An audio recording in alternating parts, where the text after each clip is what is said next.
Conference हाल दे विच विराजमान सत्कारयोग अध्यापक साहबान अते प्यारे विद्यार्थियों, विषय की प्रारंभता तो पहला धन साहब श्री गुरु गोबिंद सिंह साहब जी की बख्शी हुई फतेह दे नाल सांझ पाईए।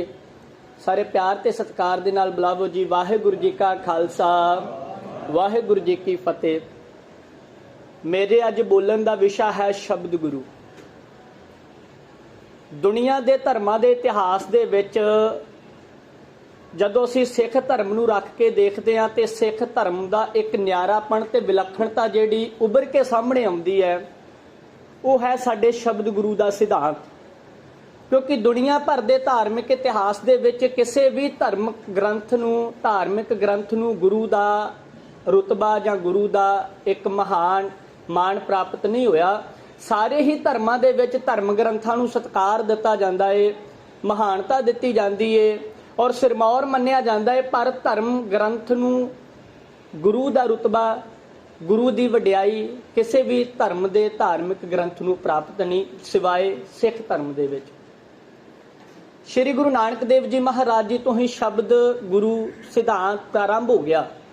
जिस समय गुरु नानक देव जी महाराज जी सिद्धां दे नाल गोष्ट करन दे लई जांदे ने ते सिद्ध जदों पुछदे ने तेरा कवन गुरु, किसका तू चेला, ते सतगुर जी किसी व्यक्ति विशेष नूं अपना गुरु नहीं दसदे, ना बल्कि किसी दुनियावी जां काया दे विच बझे होए नूं अपना गुरु नहीं दसदे, बल्कि सतगुर जी उस अकाल पुरख परमात्मा दे शब्द नूं अपना गुरु स्वीकार करते हैं कि मेरा गुरु शब्द है। शब्द गुरु सुरत धुन चेला, भाव उस शब्द दे विच सुरत दा जुड़ जाना, सुरत दी लिव लग जानी ही चेला है, ये असल दे विच गुरु है। और शब्द गुरु का सिद्धांत गुरु नानक देव जी महाराज जी तो आरंभ हुंदा है, अखीर गुरु मान्यो ग्रंथ के सिद्धांत तक अंतले पड़ाव ते उभरदा है। ते जदों असीं पढ़दे हां गुरु मान्यो ग्रंथ, ये शब्द गुरु की सिखर है। इस तो पहला इस मुकाम तक, इस अवस्था तक पहुंचण तो पहला शब्द गुरु वख-वख पड़ावां दे विचों हो के गुजरदा है। शब्द गुरु नूं सब तो पहला पोथी दे नाम दे नाल भी स्वीकारिया गया। पोथी साहिब नाम प्रचलित होया जिस समय गुरु साहबान दे द्वारा उचारण की हुई बाणी, भगत साहबान, भट्ट साहबान की बाणी जदों पोथी रूप दे विच सी, उदों पोथी साहब का नाम प्रचलित होया। बाद विच गुरु अर्जन देव जी महाराज जी ने समुची गुरबाणी नूं एकत्र करके संपादना का महान कारज आरंभ किया और संपूर्ण जदों 1604 ईस्वी दे विच ये सारा महान कारज संपूर्ण होया ते गुरु अर्जन देव जी महाराज जी ने आदि गर्भ ग्रंथ साहब जी का जिहड़ा नाम वो दिता। और गुरु अर्जन देव जी महाराज जी के समय तो असीं देखते हाँ कि जिस समय गुरु अर्जन देव जी महाराज जी ने समुची बाणी की संपादना कर दी, इन्ना क सत्कार गुरु अर्जन देव जी महाराज जी ने दिता कि आदि ग्रंथ साहब जी नूं पावन उच्चे स्थान के उपर सुखासन किया जाता सी ते आप सतगुर जी फर्श ते आसन लगाउंदे सन। ये सतगुरां जी ने सानू उदों तो ही समझा दिता कि काया दे नालों शब्द गुरु की महानता है तो शब्द गुरु की वडियाई है।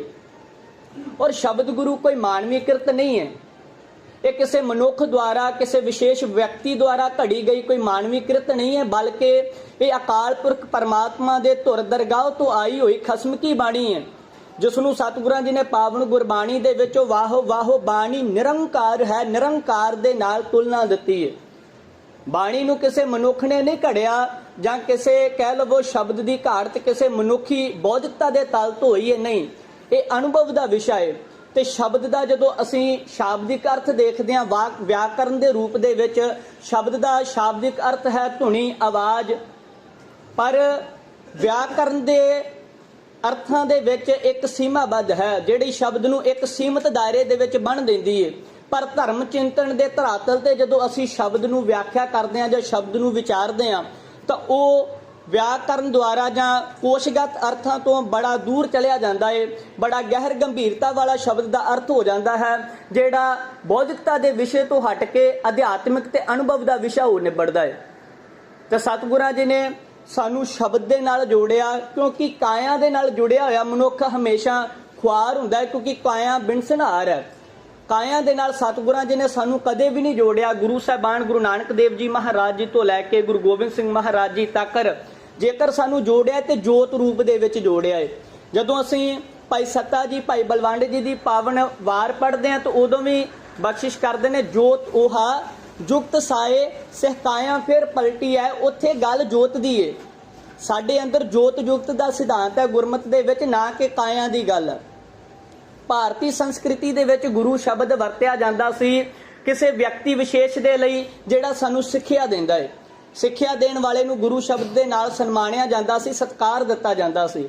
ਪਰ ਧਰਮ, ਸਿੱਖ ਧਰਮ ਦੇ ਵਿੱਚ ਇਹ ਕਿਸੇ ਵਿਅਕਤੀ ਵਿਸ਼ੇਸ਼ ਤੋਂ ਹਟ ਕੇ ਸ਼ਬਦ ਗੁਰੂ ਨੂੰ ਉਸ ਅਕਾਲ ਪੁਰਖ ਪਰਮਾਤਮਾ ਦੇ ਰੂਪ ਤੱਕ, ਕਿਉਂਕਿ ਜਦੋਂ ਅਸੀਂ ਪਾਵਨ ਗੁਰਬਾਣੀ ਦਾ ਬਚਨ ਪੜ੍ਹਦੇ ਕਿ ਅਕਾਲ ਪੁਰਖ ਪਰਮਾਤਮਾ ਦਾ ਕੋਈ ਰੂਪ ਨਹੀਂ ਹੈ, ਨਾ ਕੋਈ ਮਾਤਾ ਹੈ, ਨਾ ਕੋਈ ਪਿਤਾ ਹੈ, ਨਾ ਤਿਸ ਬਾਪ ਨਾ ਮਾਏ ਕਿਨ ਤੂੰ ਜਾਇਆ, ਨਾ ਤਿਸ ਭੁੱਖ ਨਾ ਪਿਆਸ ਰੱਜਾ ਧਾਇਆ। ਇਹ ਸਾਰੀ ਜਦੋਂ ਅਸੀਂ ਪੌੜੀ ਪੜ੍ਹਦੇ ਹਾਂ, ਅਖੀਰ ਤੇ ਸਤਿਗੁਰ ਜੀ ਬਖਸ਼ਿਸ਼ ਕਰਦੇ ਨੇ, ਗੁਰ ਮੈਂ ਆਪ ਸਮੋਏ ਸ਼ਬਦ ਵਰਤਾਇਆ। ਅਕਾਲ ਪੁਰਖ ਪਰਮਾਤਮਾ ਗੁਰੂ ਹਿਰਦੇ ਵਿੱਚ ਪ੍ਰਗਟ ਹੁੰਦਾ ਹੈ, ਪ੍ਰਗਟ ਹੋ ਕੇ ਆਪਣੇ ਆਪ ਨੂੰ ਸ਼ਬਦ ਰੂਪ ਦੇ ਵਿੱਚ ਵਰਤਾ ਰਿਹਾ ਹੈ। ਇਹ ਕਿੱਡੀ ਵੱਡੀ ਮਹਾਨਤਾ ਹੈ ਕਿ ਜਿਹੜਾ ਸ਼ਬਦ ਅਸੀਂ ਸਰਵਣ ਕਰ ਰਹੇ ਹਾਂ, ਪੜ੍ਹ ਰਹੇ ਹਾਂ, ਉਹ ਸ਼ਬਦ ਹੀ ਅਕਾਲ ਪੁਰਖ ਪਰਮਾਤਮਾ ਹੈ, ਸ਼ਬਦ ਹੀ ਪਰਮੇਸ਼ਵਰ ਦਾ ਖਾਸ ਰੂਪ ਹੈ। ਆਪ ਹੀ ਗੁਰੂ ਹਿਰਦੇ ਵਿੱਚ ਪ੍ਰਗਟ ਹੋਇਆ, ਕਿਉਂਕਿ ਜੋਤ ਹੈ ਅੰਦਰ। ਕਿਸੇ ਵੀ ਗੁਰੂ ਸਾਹਿਬਾਨ ਨੇ ਗੁਰਿਆਈ ਤੋਂ ਪਹਿਲਾਂ ਬਾਣੀ ਉਚਾਰਨ ਨਹੀਂ ਕੀਤੀ। ਜਿੰਨਾ ਸਮਾਂ ਅਕਾਲ ਪੁਰਖ ਪਰਮਾਤਮਾ ਦੀ ਬਖਸ਼ਿਸ਼ ਦੇ ਨਾਲ ਹਿਰਦੇ ਵਿੱਚ ਜੋਤ ਪ੍ਰਗਟ ਨਹੀਂ ਹੋ ਗਈ, ਜੋਤ ਦੇ ਵਿੱਚੋਂ ਹੀ ਬਾਣੀ ਫਿਰ ਪ੍ਰਗਟ ਹੋਈ, ਜਿਸ ਨੂੰ ਬਾਅਦ ਵਿੱਚ ਸ਼ਬਦ ਗੁਰੂ ਦਾ ਮਾਣ ਪ੍ਰਾਪਤ ਹੋਇਆ। ਔਰ ਸਤਿਗੁਰ ਜੀ ਗੁਰੂ ਅਰਜਨ ਦੇਵ, ਗੁਰੂ ਗੋਬਿੰਦ ਸਿੰਘ ਮਹਾਰਾਜ ਜੀ ਨੇ 1708 ਈਸਵੀ ਨੂੰ ਧੰਨ ਸਾਹਿਬ ਸ੍ਰੀ ਗੁਰੂ ਗ੍ਰੰਥ ਸਾਹਿਬ ਜੀ ਮਹਾਰਾਜ ਜੀ ਨੂੰ ਗੁਰਿਆਈ ਬਖਸ਼ਿਸ਼ ਕਰਕੇ ਸਾਨੂੰ ਸ਼ਬਦ ਗੁਰੂ ਦੇ ਲੜ ਲਾ ਦਿੱਤਾ। ਕਿਉਂਕਿ ਸ਼ਬਦ ਅਬਿਨਾਸੀ ਹੈ, ਸ਼ਬਦ ਅਜੂਨੀ ਹੈ, ਸ਼ਬਦ ਜੁਗੋ ਜੁਗ ਅਟਲ ਹੈ। ਸ਼ਬਦ ਨੂੰ ਕੋਈ ਵੀ ਦੁਨੀਆ ਦੀ ਤਾਕਤ ਖਤਮ ਨਹੀਂ ਕਰ ਸਕਦੀ। ਹਾਂ, ਬਾਹਰੀ ਸਰੂਪ ਨੂੰ ਨੁਕਸਾਨ ਪਹੁੰਚਾਇਆ ਸਕਦਾ ਹੈ, ਪਰ ਤਤ ਰੂਪ ਜਿਹੜਾ ਸ਼ਬਦ ਦਾ ਹੈ ਉਹਨੂੰ ਦੁਨੀਆ ਦੀ ਕੋਈ ਤਾਕਤ ਖਤਮ ਨਹੀਂ ਕਰ ਸਕਦੀ। ਜਿਸ ਨੂੰ ਸਤਿਗੁਰਾਂ ਜੀ ਨੇ ਬਖਸ਼ਿਸ਼ ਕੀਤੀ ਕਿ ਗੁਰ ਕਾ ਬਚਨ ਬਸੈ ਜੀ ਨਾਲੇ, ਜਲ ਨਹੀਂ ਡੂਬੈ ਤਸਕਰ ਨਹੀਂ ਲੇਵੈ, ਭਾਹੇ ਨਾ ਸਾਕਿਆ ਜਲ। ਇਹ ਹੈ ਸ਼ਬਦ ਦਾ ਅੰਤਰੀਵੀ ਤੇ ਤਤ ਰੂਪ, ਜਿਸ ਨੂੰ ਦੁਨੀਆ ਦੀ ਕੋਈ ਤਾਕਤ ਨਾ ਤੇ ਸਾੜ ਸਕਦੀ ਹੈ, ਨਾ ਪਾਣੀ ਉਹਨੂੰ ਡੋਬ ਸਕਦਾ ਹੈ, ਨਾ ਚੋਰ ਚੋਰੀ ਕਰ ਸਕਦਾ। ਇਹ ਹੈ ਸ਼ਬਦ ਦਾ ਸਵਰੂਪ। ਸੋ ਸਤਿਗੁਰਾਂ ਜੀ ਨੇ ਸਾਨੂੰ ਸ਼ਬਦ ਗੁਰੂ ਦੇ ਲੜ ਲਾਇਆ ਤਾਂ ਜੋ ਸ਼ਬਦ ਜੁਗੋ ਜੁਗ ਅਟਲ ਰਹੇਗਾ ਤੇ ਸਿੱਖ ਮੇਰਾ ਸ਼ਬਦ ਦੇ ਨਾਲ ਜੁੜੇ। ਸਤਿਗੁਰਾਂ ਜੀ ਨੇ ਜਦੋਂ 1708 ਈਸਵੀ ਨੂੰ ਧੰਨ ਸਾਹਿਬ ਸ੍ਰੀ ਗੁਰੂ ਗ੍ਰੰਥ ਸਾਹਿਬ ਜੀ ਮਹਾਰਾਜ ਜੀ ਨੂੰ ਨਾਂਦੇੜ ਵਿਖੇ ਗੁਰਿਆਈ ਬਖਸ਼ਿਸ਼ ਕੀਤੀ ਤੇ ਉਸ ਵੇਲੇ ਗਿਆਨੀ ਗਿਆਨ ਸਿੰਘ ਜੀ ਨੇ ਇਹ ਬਚਨ ਉਚਾਰਨ ਕੀਤੇ ਕਿ ਆਗਿਆ ਭਈ ਅਕਾਲ ਕੀ ਤਬੈ ਚਲਾਇਓ ਪੰਥ, ਸਭ ਸਿੱਖਣ ਕੋ ਹੁਕਮ ਹੈ ਗੁਰੂ ਮਾਨਿਓ ਗ੍ਰੰਥ। ਕਿ ਸਾਰੇ ਸਿੱਖਾਂ ਨੂੰ ਹੁਕਮ ਹੈ ਕਿ ਗੁਰੂ ਨੂੰ, ਗ੍ਰੰਥ ਸਾਹਿਬ ਜੀ ਨੂੰ ਆਪਣਾ ਗੁਰੂ ਸਵੀਕਾਰ ਕਰਨਾ। ਸੋ ਸਤਿਗੁਰੂ ਜੀ ਦੀ ਕਿਰਪਾ ਦੇ ਨਾਲ ਜਦੋਂ ਭਾਈ ਨੰਦ ਲਾਲ ਜੀ ਗੁਰੂ ਗੋਬਿੰਦ ਸਿੰਘ ਮਹਾਰਾਜ ਜੀ ਦੇ ਨਾਲ ਵਾਰਤਾਲਾਪ ਕਰਦੇ ਨੇ, ਉਦੋਂ ਪੁੱਛਦੇ ਨੇ ਕਿ ਆਪ ਜੀ ਆਪਣੇ ਸਵਰੂਪ ਬਾਰੇ ਦੱਸੋ ਕਿ ਤੁਹਾਡੇ ਦਰਸ਼ਨ ਕਿਵੇਂ ਹੋਣਗੇ। ਤਾਂ ਸਤਿਗੁਰੂ ਗੁਰੂ ਗੋਬਿੰਦ ਸਿੰਘ ਮਹਾਰਾਜ ਜੀ ਨੇ ਇਹ ਬਚਨ ਕਿਹਾ ਕਿ तीन रूप है मोह के, सुनो नंद चित लाए, निर्गुण सरगुण गुर शब्द। गुरु शब्द निर्गुण सरगुण ते गुरु शब्द तीन स्वरूप सतगुरु गुरु गोबिंद सिंह महाराज जी ने दसे। और भाई नंद लाल जी अगे जाके लिखते हैं, गुरु गोबिंद सिंह महाराज जी कहते ने, जो मम साथ चाहे कर बात, ग्रंथ पढ़े विचारे साथ। जेड़ा कोई सिख मेरे नाल गलबात करना चाहता है ते भावना दे नाल गुरु ग्रंथ साहब जी महाराज जी दा पाठ करे और विचारे उस धन साहब श्री गुरु ग्रंथ साहब जी महाराज जी दी बाणी नूं ते उन्हों प्रतख दर्शन होणगे गुरु साहब जी दे। सो सतगुरां जी ने सानू बाणी दे नाल जोड़िया। गुरबाणी दे विच बेअंत प्रकार दीयां पंक्तियां सानू मिल जांदियां ने जिहड़ियां इह स्पष्ट कर दिंदियां ने कि सिख दा गुरु कोई व्यक्ति विशेष नहीं है, बल्कि सिख दा गुरु पावन गुरबाणी है। गुरु दा शब्द ही गुरु है। जदों असीं पावन गुरबाणी पढ़दे हां, बाणी गुरु गुरु है बाणी विच बाणी अमृत सारे, ते सतगुर जी उत्थे भी बख्शिश कर रहे ने कि बाणी ही गुरु दा सिख दा गुरु है। बाणी तो बिना, गुरु दे शब्द तो बिना सिख दा कोई भी व्यक्ति विशेष गुरु नहीं हो सकता। सो सतगुरां जी ने सानू पावन गुरबाणी दे नाल जोड़िया, क्योंकि बाणी ते शब्द दा जिहड़ा विशाल खेतर है वो दुनियावी व्यक्तियों तो बड़ा विशाल है, क्योंकि व्यक्ति एक खास ਕਾਲ ਦੇ ਤਹਿਤ ਹੁੰਦਾ ਹੈ, ਉਹਦੇ ਉੱਪਰ ਕਾਲ ਦਾ ਪ੍ਰਭਾਵ ਹੁੰਦਾ ਹੈ। ਉਹ ਜੂਨੀਆਂ ਦੇ ਵਿੱਚ ਇਸ ਸੰਸਾਰ ਤੇ ਆਉਂਦਾ, ਪਰ ਸ਼ਬਦ ਅਜੂਨੀ ਹੈ, ਸ਼ਬਦ ਅਵਿਨਾਸੀ ਹੈ, ਸ਼ਬਦ ਕਦੇ ਖਤਮ ਨਹੀਂ ਹੋ ਸਕਦਾ।